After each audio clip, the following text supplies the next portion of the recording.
అంతర్జాలంలో తొలి సమగ్ర వారపత్రిక సహరి 8 జనవరి 2021లో ప్రచురించిన కథ కిరాయి హంతకులు. రచన తిరుమల శ్రీ. వినిపిస్తున్నది పప్పు భోగారావు. వినండి కిరాయి హంతకులు కథ. శనివారం వెంకటేశ్వర స్వామి గుడికి వచ్చిన ధన్సిక మెట్లెక్కుతూ ఎదురుపడ్డ తల్లిని చూసి హఠాత్తుగా ఆగిపోయింది. అమ్మా అన్న పిలుపు అప్రయత్నంగా అస్పష్టంగా నోటి నుండి వెలువడింది. అనుకోకుండా కన్న కూతుర్ని చూడడంతో ఆవిడ కళ్ళు మెరిశాయి. అంతలోనే తల వంచుకుని పక్కనుండి తప్పుకుని వెళ్ళిపోయింది. నిట్టూర్పును లోపలే అణుచుకుంది ధన్సిక. క్యూలో నిలుచుని దైవదర్శనం చేసుకుంది ధన్సిక. అనంతరం గుడి అరుగుపైన కూర్చుని వచ్చేపోయే భక్తగణాన్ని తిలకిస్తూ ఉంటే గతం ఆమె మదిలో సుళ్ళు తిరిగింది. త్వరలో 23వ ఏట అడుగుపెట్టబోతున్న ధన్సిక తెల్లగా, నాజూకుగా, అందంగా ఉంటుంది. బీకాం పాస్ అయింది. తండ్రిది స్క్రాప్ బిజినెస్, తల్లి గృహిణి. ఒక్కతే కూతురు కావడంతో గారాబంతో పెరిగింది. ధన్సిక మేనత్త కొడుకు గోపాల్ ఆమె కంటే 3 ఏళ్లు పెద్దవాడు. చిన్నప్పటి నుంచి ఆడుతూ పాడుతూ కలిసి పెరిగేరిద్దరు. గోపాల్ సీఏ చదివి ఓ చార్టర్డ్ అకౌంటెంట్స్ కంపెనీలో అప్రెంటిస్గా చేరాడు.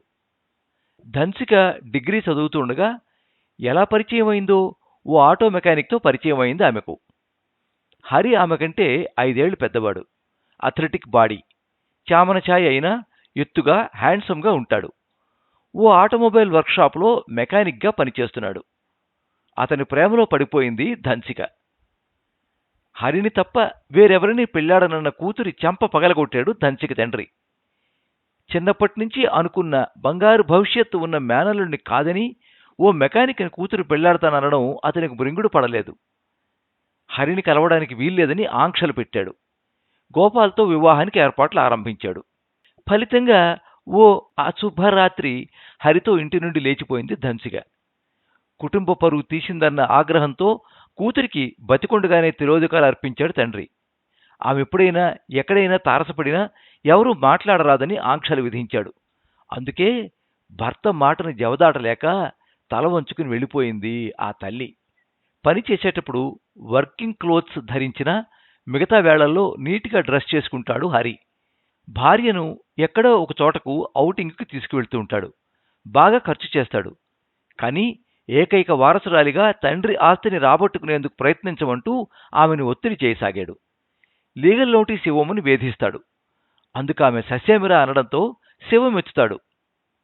ఈ మధ్య త్రాగి వస్తున్నాడు. అభ్యంతరం చెబితే చేయి చేసుకోవడానికి కూడా వెనుతీయడం లేదు. తాను ఘోరమైన తప్పటడుగు వేసిందా అన్న అంతర్మథనం ఆరంభమైంది ధన్సికలో. మరదలి మీది ప్రేమను చంపుకోలేకపోయిన గోపాల్ వీలైనప్పుడల్లా రహస్యంగా ధన్సికని కలుస్తూనే ఉన్నాడు. ఆమె తనకు అన్యాయం చేసిందంటూ నిష్ఠురాలు ఆడుతూనే ఉన్నాడు. ఆవేశంలో తప్పుడు నిర్ణయం తీసుకుంటే తీసుకున్నావు, ఇప్పటికైనా మించిపోయింది లేదు. నీ మెకానిక్కి విడాకులు ఇచ్చేసి ఈ చార్టర్డ్ అకౌంటెంట్ని పెళ్లి చేసుకో అనే భావవంక చిత్రంగా చూస్తుంది ధన్సిక. ఓ రోజున ధన్సికకు ఎక్కడి నుంచో ఫోన్ కాల్ వచ్చింది. మగగొంతుక, మేడం, నీ భర్త మరో స్త్రీని మరిగాడు, జాగ్రత్త అని చెప్పేసి ఫోన్ కట్ చేసేశాడు. అది తెలిసిన నంబర్ కాదు. ఎవరతను? ఎవరికో చేయబోయి తనకి చేశాడా? అతనికి అలా పని కట్టుకుని తన భర్త మీద చాడీలు చెప్పవలసిన అవసరం ఎవరికి ఉంది? అది తెలిసిన నంబర్ కాదు. ఎవరతను? ఎవరికో చేయబోయి తనకు చేశాడా? అతనికి తన సెల్ ఫోన్ నంబర్ ఎలా తెలిసింది అనుకుని విస్తుపోయింది. ఆ ఫోన్ కాల్ని పట్టించుకోవాలనిపించలేదు. వారం తర్వాత మళ్ళీ ఫోన్ చేశాడు ఆ వ్యక్తి. మేడం, కాపురం నిలుపుకోవాలనుంటే మీ భర్త మీద ఒక కన్నేసి ఉంచండి అని చెప్పాడు. హలో, మీరెవరు అని అడిగింది ఆమె. జవాబు ఇవ్వకుండానే డిస్కనెక్ట్ చేసేశాడు.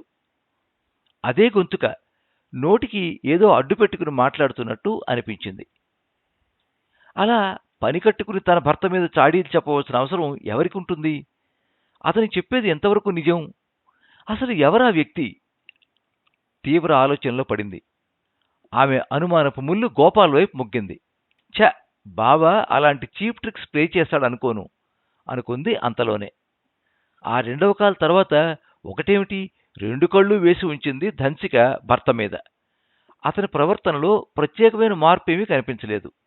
కాకపోతే కొన్నాళ్లుగా వర్క్షాప్లో పని ఎక్కువగా ఉందంటూ రాత్రులు ఆలస్యంగా వస్తున్నాడు. అయితే 10 రోజుల తర్వాత వాట్సాప్లో ఓ యువతి ఫోటో, దానితో పాటే ఓ మెసేజ్ వచ్చాయి ధన్సికకు. ఇంచుమించు తన వయసే ఉంటుంది. అందంలో తనకంటే ఓ పాలు తక్కువేననిపించింది. మెసేజ్లో, నీ భర్త కొత్త ప్రియురాలు, ఆలస్యం కాకముందే మేలుకో, నీ శ్రేయోభిలాషి. చాలాసేపు దాని గురించి ఆలోచిస్తూ ఉండిపోయింది ధన్సిక. తర్వాత ఏదో నిర్ణయానికి వచ్చిన దానిలా దుస్తులు మార్చుకుని ఆటోలో గోపాల్ పనిచేస్తున్న కంపెనీకి వెళ్ళింది. అనుకోకుండా వచ్చిన మరదల్ని చూసి విస్తుపోతూ, హాయ్ ధన్సి, ఎలా ఉన్నావు, అంతా కులాసయ్యే కదా అని అడిగాడు గోపాల్. ధన్సిక బదులివ్వకుండా వాట్సాప్లో వచ్చిన యువతి ఫోటోను చూపించి, ఎవరీమే అని అడిగింది.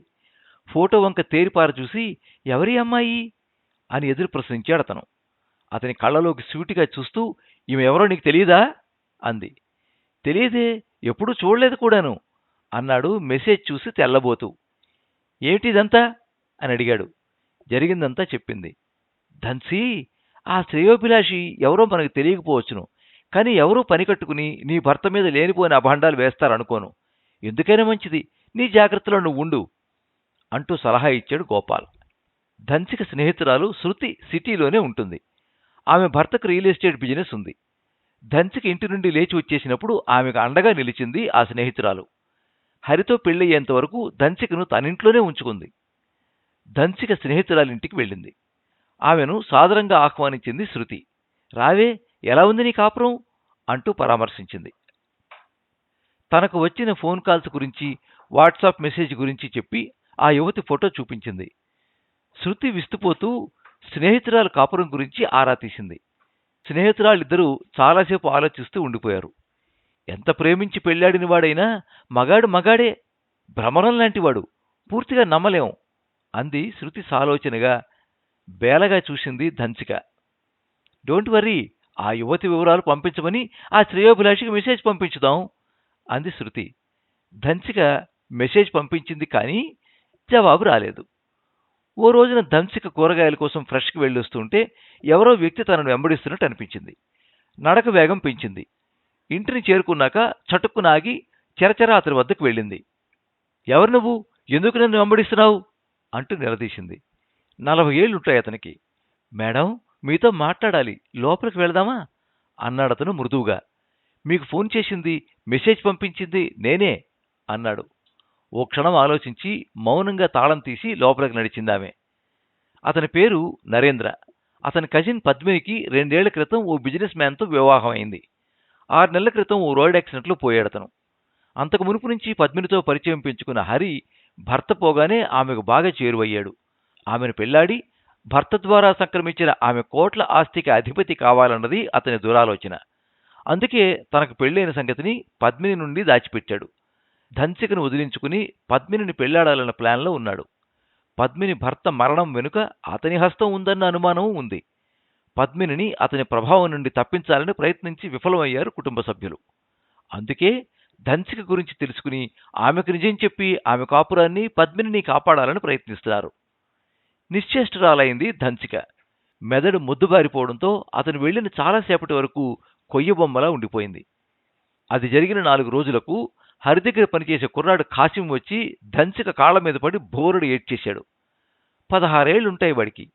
ఆమె తెల్లబోయి అయోమయంగా చూస్తుంటే, భాబీ, నాకు అమ్మలేని లోటు తీర్చి ఎంతో ప్రేమగా ఆదరిస్తున్నావు, నీకు హాని జరగడం నేను చూడలేను, మీ అమ్మ వాళ్ళ ఇంటికి వెళ్ళిపో అన్నాడు ఏడుస్తూనే. కాసిం అనాథ, మంచి పిల్లాడు. పండుగలుగా కాక తరచూ వాడిని ఇంటికి పిలిచి చక్కటి భోజనం పెడుతూ ఉంటుంది ధన్సిక. కొత్త బట్టలు కొనిస్తుంది. ఆ మధ్య ఓ సైకిల్ కూడా కొనిచ్చింది. సొంత తమ్ముడి కంటే ప్రేమాభిమానాలతో చూసుకుంటుంది. వాణ్ణి కుదుటపరిచి అడగ్గా కాసిం చెప్పిన విషయం నిర్ఘాంతపరిచింది ఆమెను. హరి పద్మిని అన్న యువతతో తిరుగుతున్నాడు. ధన్సిక అడ్డు తొలగించుకుని ఆమెను పెళ్లాడాలనుకుంటున్నాడు. భాబీ, అన్న నిన్ను చంపాలని ప్లాన్ చేస్తున్నాడు. ఎవరితోనో ఫోన్లో మాట్లాడుతుంటే చాటు నుంచి ఆలకించాను నేను. ఆ మాకీ ఘర్ వాపస్యలో వెక్కుతూ అన్నాడు వాడు. కాసిం గురించి బాగా తెలుసును ధన్సికకి. వాడు తనతో అబద్ధాలాడాడు. నరేంద్ర చెప్పిన సంగతులకు, కాసిం తెచ్చిన వార్తకు సమన్వయం కుదురుతోంది. విషయం ఆలకించిన శృతి నిశ్చేష్టురాలైంది. హరి ఎంత నీచుడో అర్థమైపోయింది ఆమెకు. ఇప్పుడు ధన్సికకు కూడా భర్త నిజస్వరూపం అవగతం కావడంతో మనసు విరిగిపోయింది. గంటసేపు తీవ్రంగా ఆలోచించారు స్నేహితురాళ్లు. ధన్సీ, నీ ప్రాణమో అతని ప్రాణమో ఆలోచించుకోవాల్సిన సమయం ఇది. అనవసరపు సెంటిమెంట్లకు పోయి అన్యాయంగా నీ ప్రాణాలను బలిపెట్టుకోకు అంది శృతి. హరి నిన్ను చంపే ముందే మనం అతను అంతం చేయాలి. భోరుమంది ధన్సిక. బేరతనానికి సమయం కాదు. మా వారికి చాలా మందితో కాంటాక్ట్స్ ఉన్నాయి. వారి ద్వారా ఓ కిరాయి హంతకుడిని నియమించడం కష్టం కాదు అంది శృతి మళ్ళీ. అంతవరకు నువ్వేమీ ఎరగనట్టే ప్రవర్తించు. హరిని అంతమొందించడం కోసం ఓ కిరాయి హంతకుడికి సుపారీ ఇవ్వబడినట్టు శృతి చెప్పినప్పటి నుంచి ధన్సిక మనసులో లేదు. ఆ రోజు తమ పెళ్లి రోజు. గత ఏడాది దంపతులిద్దరూ గుడికి వెళ్ళి వచ్చారు. ఈసారి అతను తనకు వీలు పడదనడంతో ఒక్కతే వెళ్ళొచ్చింది. తనకిష్టమైన పాయసం చేసి ఉంచమని చెప్పి వెళ్ళాడు. రాత్రి అతను వచ్చేసరికి చేసి 2 కప్పుల్లో పోసి టేబుల్ మీద ఉంచింది. ఆ రోజు కాస్త త్వరగానే వచ్చిన హరి పాయసం చూడగానే హుషారుగా ఈలవేశాడు. ధన్సిక కిచెన్లో ఉండడం చూసి జేబులోంచి చిన్న సీసా ఒకటి బయటికి తీశాడు. అందులోని విషాన్ని ఓ కప్పులో వేసి సీసాను తిరిగి జేబులో పెట్టేసుకున్నాడు. విషం కలిపిన కప్పును భార్య కూర్చునే వైపు పెట్టాడు. అతను వాష్రూమ్కి వెళ్ళొచ్చేసరికి టేబుల్ మీద మిగతా పదార్థాలను సర్దనారంభించింది ధన్సిక.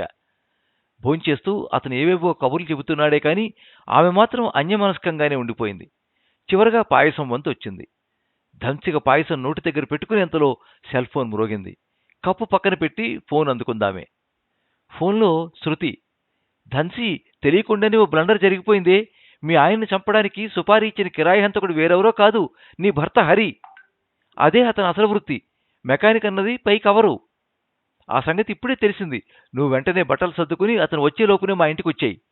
ధన్సికి చేతిలోని ఫోన్ జారిపోయింది. కొయ్యబారిపోయి భర్త వంక బిత్తర చూపులు చూసింది. ఏయ్ బంగారం, ఎవరా ఫోన్?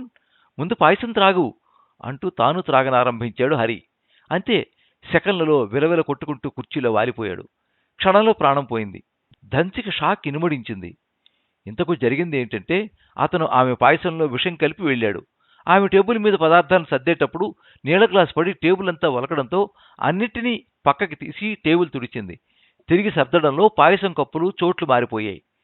పోలీసుల పరిశోధనలో బయటపడే హరి జేబులోని పాయిజన్ బాటిలు, దానిమీద ఉండే అతని వేలిముద్రలు, అతను దాన్ని ఎక్కడ కొన్నాడోనన్న సమాచారం వగేరాలు అతని మృతి పట్ల ఆమె నిర్దోషిత్వాన్ని తప్పక నిరూపిస్తాయనడంలో సందేహం లేదు. మీరింతవరకు కిరాయి హంతకులు కథ విన్నారు. రచన తిరుమల శ్రీ. వినిపించినది పప్పు భోగారావు. ఇటువంటి మరిన్ని మంచి కథలు వినడం కోసం ఈ ఛానల్ని సబ్స్క్రైబ్ చేసుకోండి. పక్కనే ఉండే గంట గుర్తు మీద క్లిక్ చేస్తే ఈ ఛానల్ ద్వారా వినిపించే మంచి మంచి కథలన్నీ కూడా మీకు నోటిఫికేషన్ ద్వారా ఎప్పటికప్పుడు తెలుస్తాయి.